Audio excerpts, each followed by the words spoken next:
Thor, the god of thunder, son of Odin the Allfather and the earth goddess Jord, was born into a world of raw creation, where the 9 realms had only just settled into their shapes, where frost and fire still whispered in the wind, and where gods and giants vied for dominion under the ever-watchful gaze of the cosmic tree, Yggdrasil. Even as a child, Thor possessed a spirit that burned brighter than most.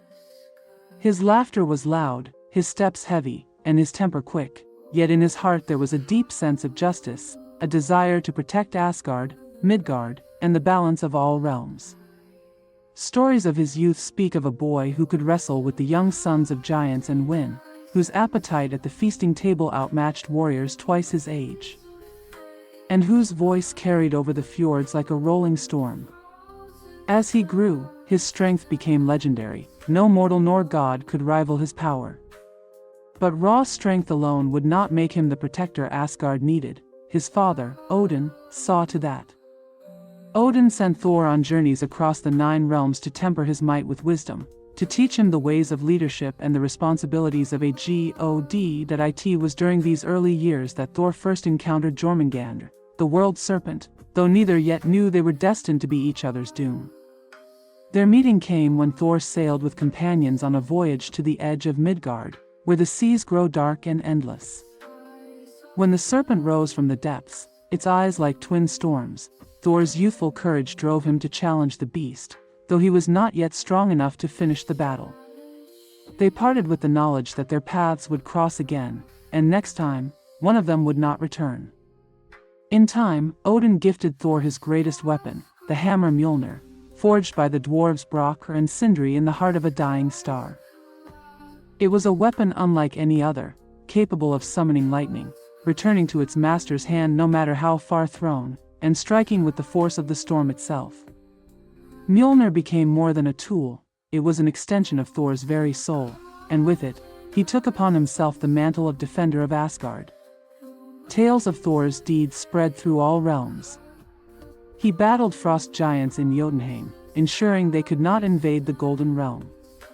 He hunted monstrous beasts in the forests of Midgard, saving villages from destruction.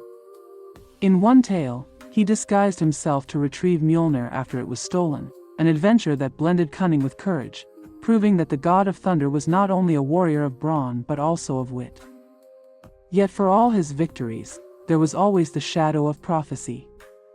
The seers of Asgard spoke in hushed tones of Ragnarok, the end of the world, when the sun would grow dark, the stars would vanish, and the gods themselves would march to their fates. Thor's role in this final battle was carved deep into fate's tapestry. He would face Jörmungandr one last time, slay the serpent, but take only 9 steps before succumbing to its venom. Though he knew this, Thor never wavered in his duty. If anything, the prophecy made his resolve stronger. Every battle won, every life saved was a victory stolen from the jaws of fate. The years rolled on, and Thor's bond with his family deepened. He stood beside his father Odin in wars against those. One of Thor's greatest trials came when he journeyed to Utgard, the stronghold of the giants. There, he was challenged to contests that seemed simple but were steeped in illusion. He tried to drain a drinking horn that was secretly connected to the sea itself, lift a cat that was in truth the disguised Midgard serpent, and wrestle an old woman who was the embodiment of old age, unwinnable challenges designed to humble even the mightiest of gods. Though Thor could not win, he impressed the giants with his unmatched strength and courage, for he came closer to victory than any before him. As time passed, the signs of Ragnarok began to show. Fimbulwinter, the great winter without end, crept across the realms. Brothers turned against brothers, the bonds between gods and mortals weakened, and ancient enemies stirred. Loki, long imprisoned for his treachery, broke free and gathered the forces of chaos, giants from Jotunheim, the ship Naglfar made from the nails of the dead, and creatures of nightmare led by Fenrir the great wolf. Thor knew the end was drawing near. When the horn sounded, echoing through the 9 realms, it was Heimdall's call that Ragnarok had begun. Thor, clad in armor gleaming like lightning, gripped Mjolnir and took his place beside the gods on the plain of Vigrid. The battle was unlike any before. Lightning split the sky, fire roared from Muspelheim, and the ground shook beneath the charge of giants.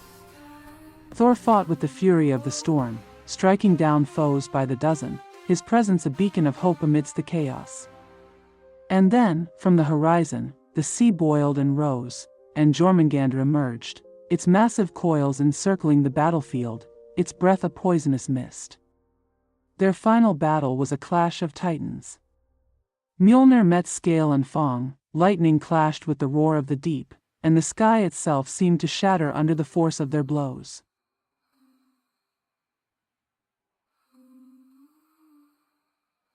Thor struck again and again, each hit shaking the serpent to its core, until at last he delivered the fatal strike, ending the threat of the World Serpent forever. But as prophecy foretold, the serpent's venom had seeped into Thor's veins. He staggered, took 9 heavy steps, and with the storm fading from his eyes, fell upon the battlefield. Yet his sacrifice was not in vain. The forces of chaos were driven back, and though many gods fell that day, the seeds of a new world were sown. It is said that after Ragnarok, when the fires cooled and the seas calmed, green shoots began to emerge from the scorched earth. New gods and mortals would walk under the sun once more, their lives made possible by the courage of those who came before, by Thor. The god of thunder, who faced the end not with fear, but with the steadfast heart of a protector. And so, his story endures, carried on the wind like the distant rumble of a storm, a reminder that even in the face of inevitable darkness, there is honor in standing tall, in fighting for what is right, and in leaving behind a world brighter than the one you found.